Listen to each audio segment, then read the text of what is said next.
मुझसे शादी करोगे? जी हाँ, ये रेसिपी का नाम है मैरी मी चिकन पास्ता। अभी वैलेंटाइंस डे पे अपने पसंदीदा मर्द के लिए ये बनाना तो बनता है।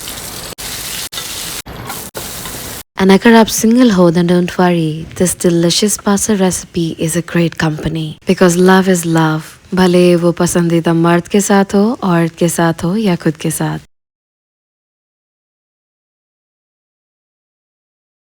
The best way to enjoy this is with a glass of rosé. Try it and follow me for more.